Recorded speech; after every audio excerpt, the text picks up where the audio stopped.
Hello, everyone, and welcome to the Healthcare Inspired Podcast. My name is Jennifer McNamara, and I am here to start our amazing bonus episode today. We're very excited to talk to you today about the 2025 final rule from CMS. So I'd like to welcome on the stage my amazing co-host, Miss Maya Turner. Hello, Maya. Hello, everybody. We're here. I am Yes, so we are excited. here. Yes, yes. Oh, so what a week we've had reading this 2,000 plus page document, right? 3,000 actually. That's why I said Don't 2,000 plus. percentage everybody who read that extra 1,000 pages. I know, it's a lot. Oh goodness, those pages. It's like whenever I get the notification that it's here, it's like, oh, here's my weekend. It's going to be a lot of reading. Yeah. And I didn't get all of it read. I don't know about you. I mean, like I had to find the things. It was so overwhelming. I think the shock was, about what we're going to talk about today, which is the telehealth. And I was so hurt that they found the need to do that because it helped so many people. And I'm really excited to kind of talk about it and see what everybody else thinks about, how we are going to be navigating through all of this. And there's some exceptions to it, but gosh, you just didn't think. I mean, they said that it was going to end, and you didn't think that it was going to end. You would think that there was going to be more lobbying, right? Because, usually CMS is very intentional with what they do, but unfortunately, we just don't know what everybody's thinking and how they come up with this rationale for this type of stuff. Right, exactly. And with a change in leadership coming in January, who knows what's going to happen with different things. So, I mean, a lot can change. And sometimes, even with the Medicare physician fee schedule, conversion factor, all that stuff, sometimes it has been known to be adjusted a little bit with complaints and things that happen. But so we don't know what's going to happen, come January and things that'll be, revisited. But as of right now, what we're going to talk about today, guys, and we're consultants and we do often talk about the financial impact of things with our clients. But just so everyone knows it's listening today, we're here to talk about some of the updates, the new codes, and how some of these new codes impact us in the field. We will touch on some of the implications of some of these updates. But as far as like financial data and impact, the best way for you to see the impact is for you to have us come out and do a review for you. But we can't really comment on any specific impact financially because it's going to vary between where you are and how that works. But we will talk about telehealth, I promise you. But we're going to say that for last so we can actually really spend a lot of time with it.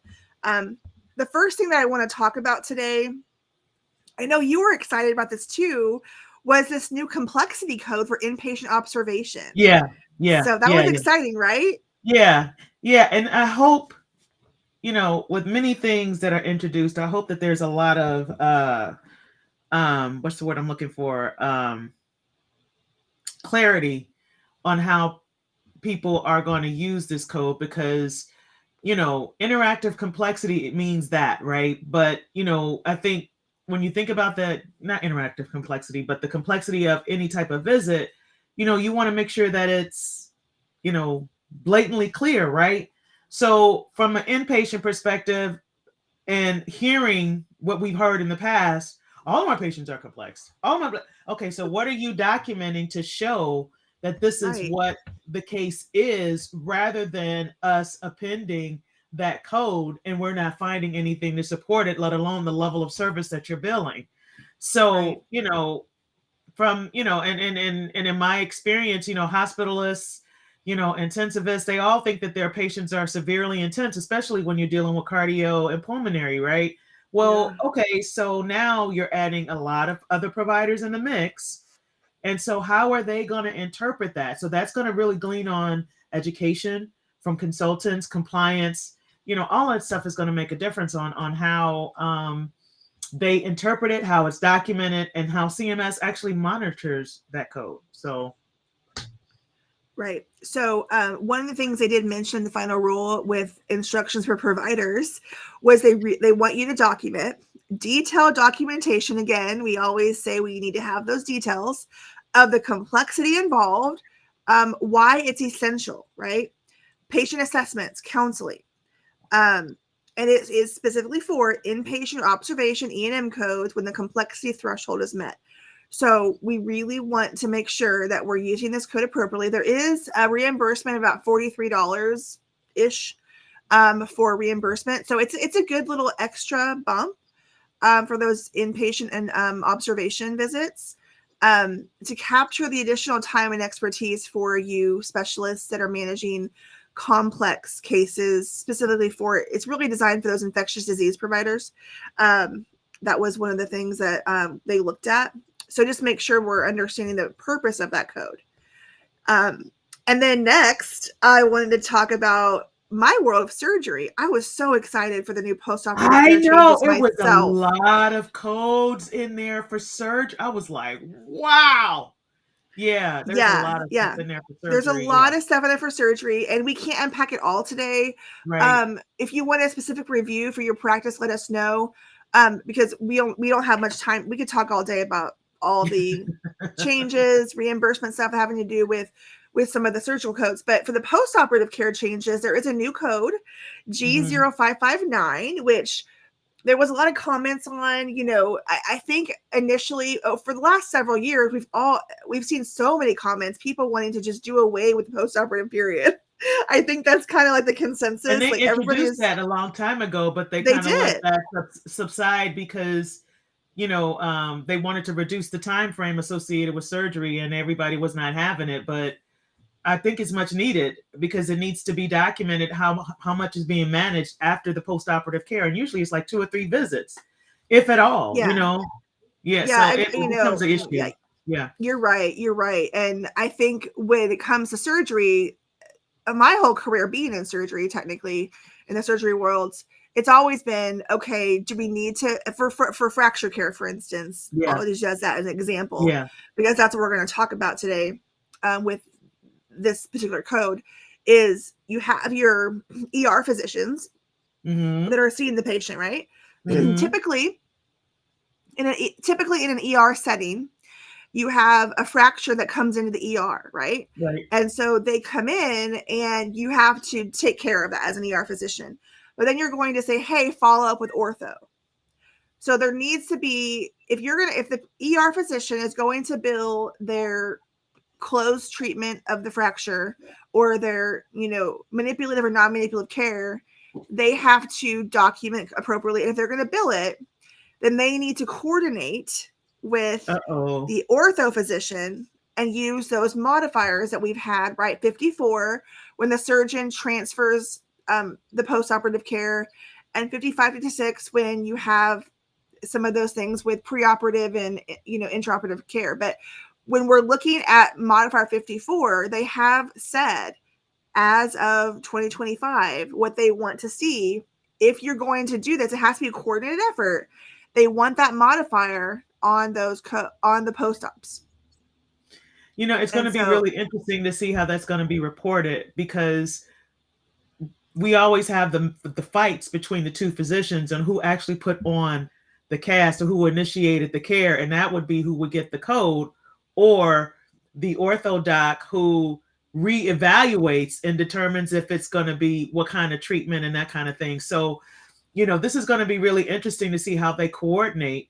And when the patient returns with the x-ray and things like that nature, it's going to be so interesting to see, because that is probably one of the most things that are fought about as far as the code, who's going to pay it, who gets what, who gets the, it's really, I mean, we used to see that all the time with our ER docs versus the ortho docs. They used to fight all the time. And it was something that we really couldn't do anything about, especially if the boot or whatever was initiated in the ED, and then there's additional services after that. So do you get the, the application of the boot, or do you get the closed fracture care? So that was always, a determining factor when we used to deal with that a lot, in ortho. in my previous position. So it's really interesting to see how that's going to play out. Exactly. And in a future episode, we will break this down a little further so we can talk specifically just about fracture care, because I think it's a good one to break into. We'll have Miss Jessica Burke on the show and we'll talk about fracture care. Incidentally, Jessica Burke is talking about fracture care at HealthCon 2025 in Orlando. So don't miss out on coming to Orlando for HealthCon. Shout out to AAPC for having our HealthCon in Orlando this year. Next year, I'm super excited to be there. Woohoo! I'm so excited to go to Orlando. Love it. I get to see my friends, so I'm excited. So, going back to this code here, GO559. So it is an add-on code to your E&M. Now, typically, what happens if you don't get a real transfer of care, and let's say, for instance, the patient had already had surgery, for instance. You are the physician that is now stuck having to bill an E&M because you can't capture your portion of the postoperative care and billing the actual surgical code with the modifier because they didn't tell you. They already billed the full package, the previous physician. So they got all the money and you don't get anything like you would have if you had coordinated the care, right? Yeah. So normally what happens is if you coordinate it, somebody gets the preoperative portion and the intraoperative portion for doing the surgery, and then they send them off to somebody else, or maybe the patient moved and they're going to locate that physician. Sometimes that happens, but normally it happens at the beginning. Yeah. Where you coordinate it. If you can't coordinate it, sometimes the physician does not know the patient's going to go somewhere else. Like they just go. Yeah. Right. Yeah. So there's no way of knowing. Yeah. So in those cases, that physician is kind of on the hook to like, how do I bill this? So we always built E&Ms because that's all we had. We didn't know. We couldn't. Right. And I also think that it's going to be an opportunity for coordinating care and prolonged services if they do it the right way. Right. So, if they're in the ED, we know that time is not associated with the ED. But if you're another physician and you're coordinating care with the other physician, then you may be able to bill for the postoperative services when it's time-based or when it's total time on that day. So that's something to think about.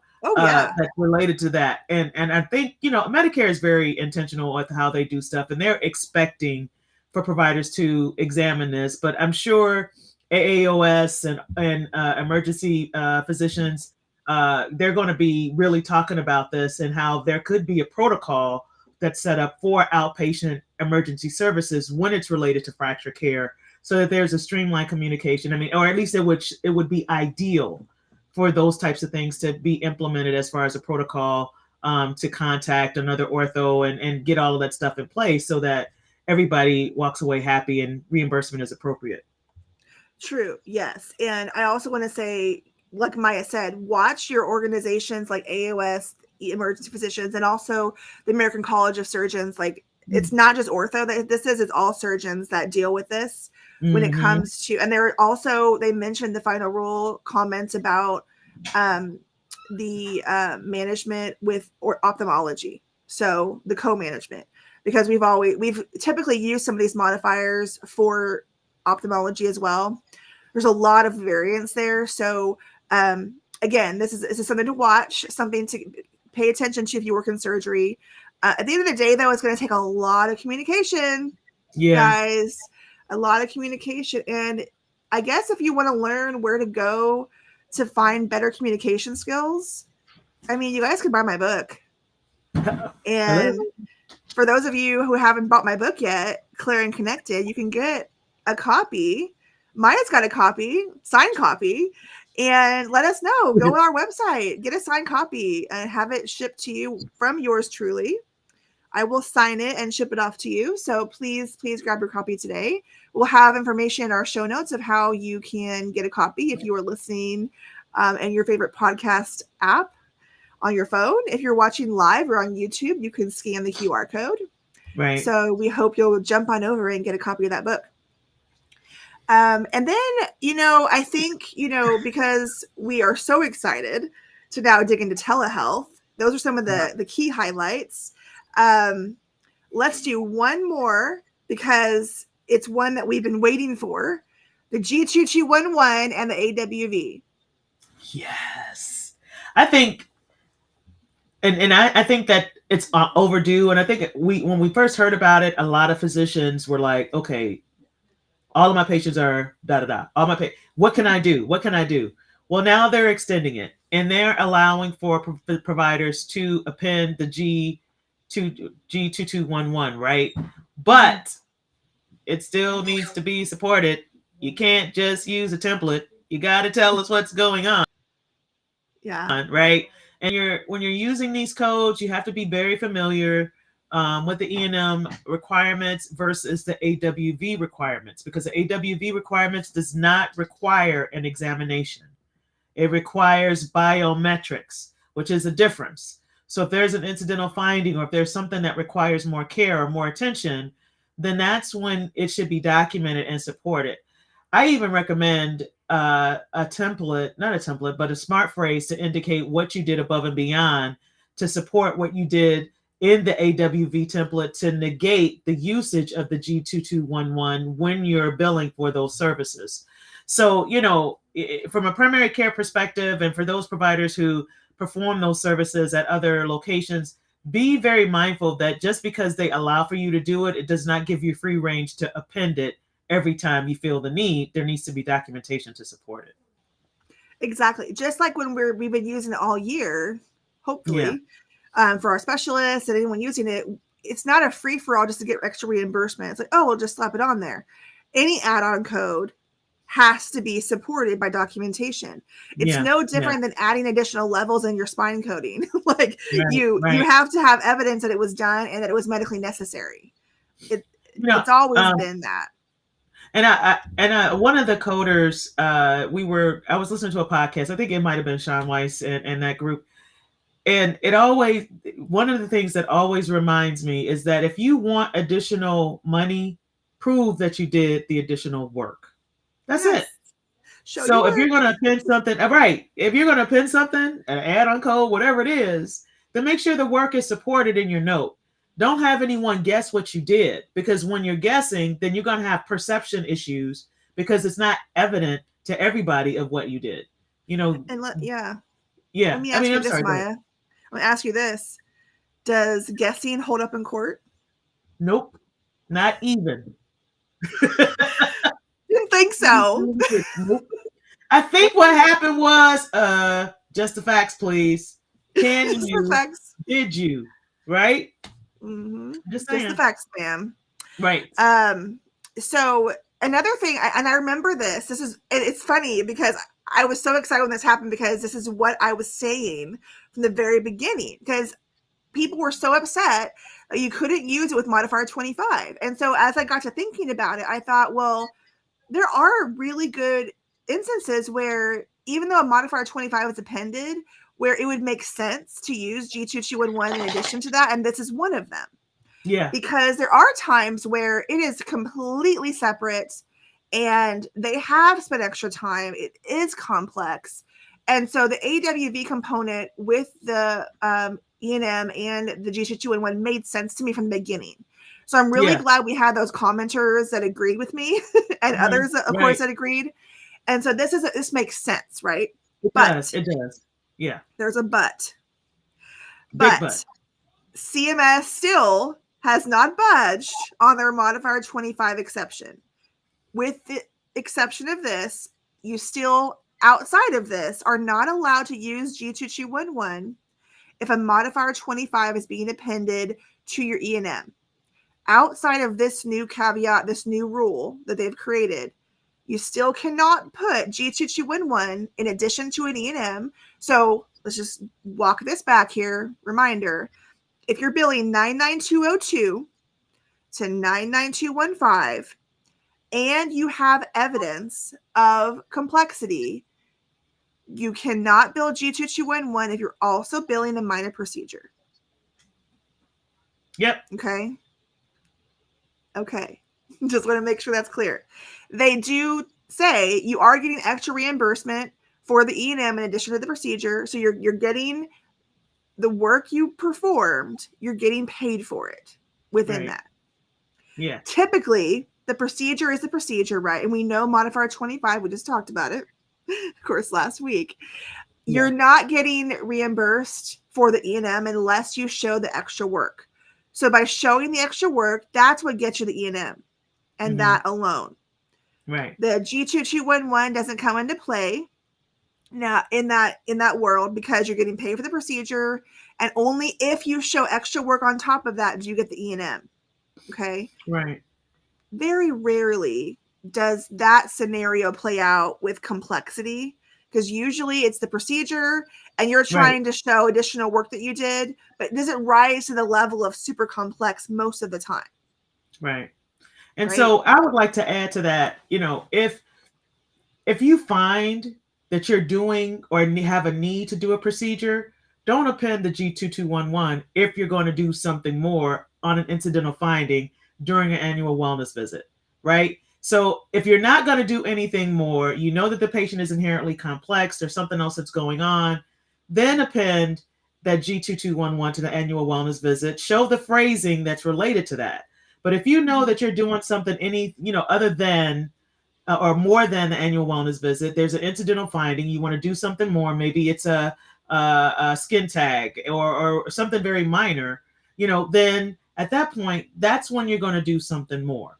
Then that's when you should not use a G2211, because the G2211 is for things that are not going to result in anything more. You have to remember that the examination or the examination that's related to anything for the procedure, it's a lot of things that are inherent to that, right? But if you're doing something more with modifier 25, then you would bill the annual wellness visit, you would bill the E&M service, and then you would append the modifier 25 and then whatever services that are going on in addition to that. So think about those types of things and make sure that if you decide to go above and beyond that, that it's supported. So if you have an annual wellness visit, there's not an exam, you see that there's significant pain, you say, okay, they complain of pain, you do an exam. Okay, so let's do a knee injection. Okay, we're going to do a knee injection on that day. So when you do the knee injection, you're going to append the annual wellness visit with all of its components. Then you're going to do the E&M to show that there was an incidental finding to support the evaluation and management. And then the knee injection associated with whatever that pain is, or whatever you decide to do that is supported, then that is when you would append the modifier 25 to the E&M in addition to the annual wellness visit, and then you would have your procedure or any type of drug if you're going to bill for the drug as well. So with that being stated, unlike all of that, and you are billing for an annual wellness visit, there is a complexity. Maybe the patient needs XYZ, right? That's when you say, I would recommend you use a smart phrase and append the G2211, because there's not anything more you're doing outside of that annual wellness visit. Gotcha. Yeah, so it's going to be a lot of confusion in this regard, and maybe the usage could be further defined in maybe a document. I think there's a document already out there on for CMS for G2211, right? I think so. If not, yes, great one. Yes. Well, I'd like to tell you guys. So, for instance, we have a really great opportunity for you to actually capture some of the education you need for this concept. And I'm not sure how many of you already know, but we do have our modifier 25 tip sheet. And I know that a lot of people have been downloaded. I have had so many downloads this last week. I was super excited to launch our tip sheet last week, and it's done so well. So many people are loving it. I had some great reviews. So I want to thank you so much for everything. Everyone, you're being so gracious with this new thing that we're doing with our tip sheets. And so I really want to thank everyone, but I'm going to put out here for you a way for you to download this. So I really encourage you guys to jump on over to our website, our new MedUtrain website. The QR code is right up there at the top for you, the modifier 25 sheet. It's really great. It walks you through what Modifier 25 is, of course, the various payer things that we have. There's a lot of references at the end, links you can go to for all your references. We actually are going to have actual examples. There's examples of primary care in there. There's examples of ortho. We're going to add more examples, pain management, other things coming. And so once you download it, you have it forever. And you're going to have all the updates too. So all you have to do is go back in and re-download it. We'll be sending regular updates to all of our subscribers that have purchased it to get the automatic update every time we update it. And we are going to add, for 2025, we are going to add additional info for the AWV with the G2211 and how to use that with Modifier 25 when applicable. So we want to make sure everyone understands those nuances. And so rather than creating a separate document for this AWV and office stuff, we're going to just have Maya put together a great little reference for you. And we're going to put it in the Modifier 25 sheet. You have it all in one document so that you have it all the time. And you can show it to your providers. We'll have references to the final rule, Medicare guidelines. So you have an actual go-to place to show your providers this is where it comes from. So you're not just saying Maya and Jennifer said so. You're going to take them right. Ooh, I used to, man, don't ever start with Maya said, Jennifer said. Okay, that's great. No. But I mean, we're good, but we're not the ultimate authoritative resource. There are resources like Medicare, hello, AMA, hello, but we do have good references that point to them as we elaborate those for you to glean through and to get more understanding as it relates to that. Exactly. Okay, guys, we're here. It's time for telehealth. So let's talk about telehealth, girl. And we don't have a lot of time, but we want to give you enough information to help you navigate right now what we know. Again, we're no strangers to telehealth changes over the last 4 years. It's hard to keep up, right? Yeah. So let's talk first about these new codes that were created. So CPT added several new telehealth codes for audiovisual and then audio only and virtual check-ins.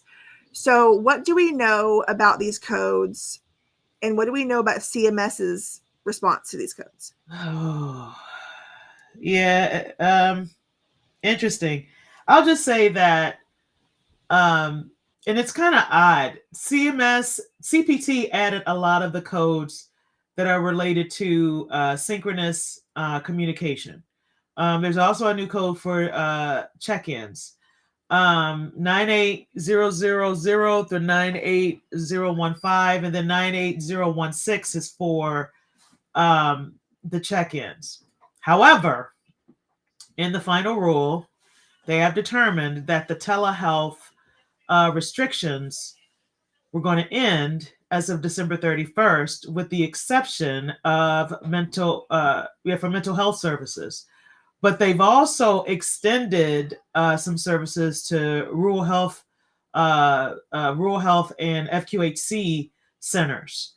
And it's a little confusing because why add all of these codes if you're going to end the expansion? So it doesn't make sense. And I know that the symposium is coming up in a week or so. And I'm sure that there's going to be a lot of questions in regards to this. I really like to, and if you haven't attended the AMA symposium, I strongly suggest you do, because that's where the explanations for the changes occur. There are a lot of experts that are there who are lobbying or have lobbied for that and have worked with the AMA. And if you haven't even looked at an editorial AMA session, I think that's also important, because that's where they also lobby for codes to be changed or modified based upon technology and things. But what I would also say is that Medicare has ended a lot of these things. They have extended the rule for virtual presence, but they want for virtual presence to be audio visual and immediately available. It is not audio only. They have extended this for residents as well as I believe split shared. I gotta take a look at that again because it's a lot of information to go over, but there's just quite a bit of information that's there, and I just it's confusing. Why create all these codes if you're going to end the rule? What is going on there? But like I said, go to the symposium, listen to Gift T and Barbara Levy and Peter Holman, which sat on those committees. I really love to hear what they have to say, especially with these new codes coming into play, about how and what is related to the telehealth. And also know that licensure is back in play and always has been back in play. So for those providers who are looking to provide services, they're now defaulting back to the MSA, which is a Metropolitan Statistical Area. And if they don't fall under the Metropolitan Statistical Area and you provide services outside of the ending date, December 31st, there could be some issues if you're billing a Medicare based patient. If commercial has not followed suit yet, we don't know what the commercial payers are doing, but Anthem is usually represented at the symposium. So I strongly suggest that if you decide that you want to expand, I would wait to see what they say and get some clarity on how they're going to address that. Exactly. And I want to say, okay, AMA creates these codes. Just, we all know this. CMS doesn't always agree. That's why they create their own codes for things. So again, I never expected CMS to be on board because they hardly ever agree with AMA when it comes to some of these things. And keep in mind, guys, the rule that Medicare has put in place for them to pay services, that is their right as a entity to decide what they will pay for. Just because the American Medical Association creates a code does not Does mean it's not mean. payable by a payer. Okay. So what we advise is, again, make sure you know what Medicare wants. When we were all working in telehealth every day during the pandemic, we had these payer matrices in the hospital. And so they change all the time. So it was a nice little shared spreadsheet we had. So if you don't have one, create one. Now is the time to get organized if you haven't already. Get yourself a matrix, write all your payers down, write down the codes that are applicable for those payers for telehealth. Maybe you're focused on office visits, figure out what you can do right now. And then in 2025, when January 1st hits, figure out if you are able to bill telehealth, what you have to do that, if you Yeah. are able to. Yeah. So, yeah. No, I was just gonna say that um, you got to be really careful, and we kind of went through the same thing when COVID first hit. Right, there was a payer matrix for who's doing what. Um, I'm going to be very, very curious to see how all of these other payers are going to respond to payment, because I just find it just is amazing to me that these codes were created and then you're going to end it, but it's appropriate for the services that are going to be performed, but you only have to be you can only bill them with an MS when you're in an MSA area or you're doing behavioral health. It just doesn't make sense. You created all these codes and now you're going to end it. It just doesn't make sense. And But I'm here's the sure, thing. yeah, Yeah, and I think, when this happened, we did it because we had to do it because we were in a pandemic and you had to see patients. But then we saw the benefits of it, right? In these high traffic areas, these bigger cities, people that, didn't have access to care previously, maybe they couldn't get even in a big city, believe me, you guys, there are still access issues, I promise you. We might think of it as, oh, access issues are only people that live in a rural area. No, there are severe access issues to healthcare within metropolitan areas. yeah, So it's really going to hurt a lot of people yeah, who were getting quality care, who were getting what they needed. They couldn't leave their house. They still couldn't get places, right? yeah, There are still lots of people who are considered, you know, I guess they have poor quality of life yeah, because of the the resources they have available to them, right. even in a Well, bigger city. SDOH. That's SDOH, right? And Exactly. so when you think about SDOH and the people who have failed technology, the only people that are able to get this service that are people who are dealing with mental health issues. If you have SDOH and you're dealing with this, you are not able to get access to your physician unless it's related to mental health after January 1, or if you live in a metropolitan statistical area, otherwise known as MSA. Mm-hmm. That is a huge deal. If you live in an urban city and you have mobility issues, you're not going to be able to get telehealth unless you have end-stage renal disease or have received or receiving aftercare for a stroke. So those were the implementations or implications for telehealth prior to COVID, or if you lived in a metropolitan statistical area. Now, as of January 1, they have reinforced all of the things prior to COVID. They have reinforced the locations and the determinations of a distant site and originating site. The originating site is where the patient is, the distant site is where the physician is. So if the originating site of the patient is not in an MSA or deemed as an MSA, that service cannot be performed.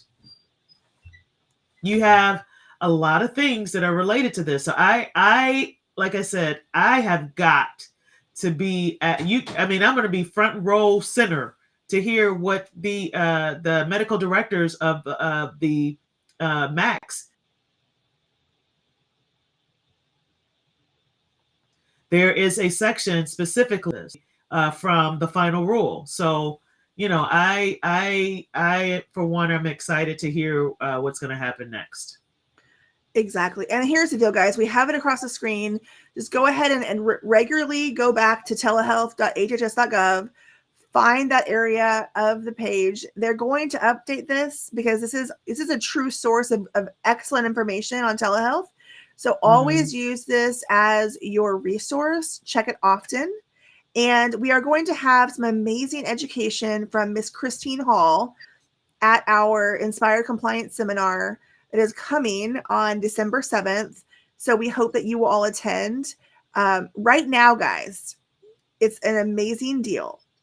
Normally, we charge for all of our events, and we are doing a very special promotion this next week until the end of next week, guys, because it's on December 7th. So if you purchase your ticket or you go and you order access to this event until next Friday, guys, you can go absolutely free if you decide you don't want CEUs. If you just want to go to get your annual education, or your organization wants to send up to 10 of your staff to get their annual compliance training, this qualifies for that. You can go for absolutely free if you don't want CEUs. So I want you to scan the QR code or go to our website under events, and you're going to enter a coupon code free access. 10 people per order, okay? But if you want to attend and get CEUs for next week only, we're giving you $10 off. And the code is CEU discount. Okay. So you can still get a discount for attending and to get CEUs. CEU discount is the code if you want CEUs. You still have to pay. Okay.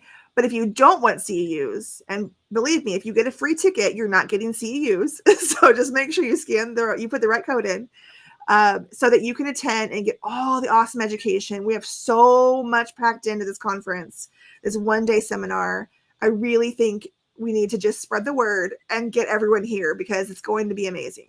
So really tell your friends, tell your physicians, tell your office managers, tell anyone who wants to know about compliance and healthcare. Tell your lawyer. I mean, we actually have a lawyer speaker, Miss Susan Wahlberg, who's going to be there. We're going to give away a free copy of her new book on technology. There'll be free copies of my book, free copies of Betty Hovey's book. There will be a free copy of Christine's new manual ebook on chronic care management. Like, there's a lot of free stuff we're giving away. We're going to be auctioning off some things. So really, really think about attending. And even if you can't attend live, you get the recordings forever. So don't hesitate to sign up. Even if you can't attend all day, you get the recordings and you get access forever to this event. Okay, so please attend, and we hope that you will be there to attend with us. We're so excited. So thank you everyone for joining today for our update on the CMS final rule. There's so much more to unpack. So stay tuned for more information from the Healthcare Inspired podcast as we continue into 2025.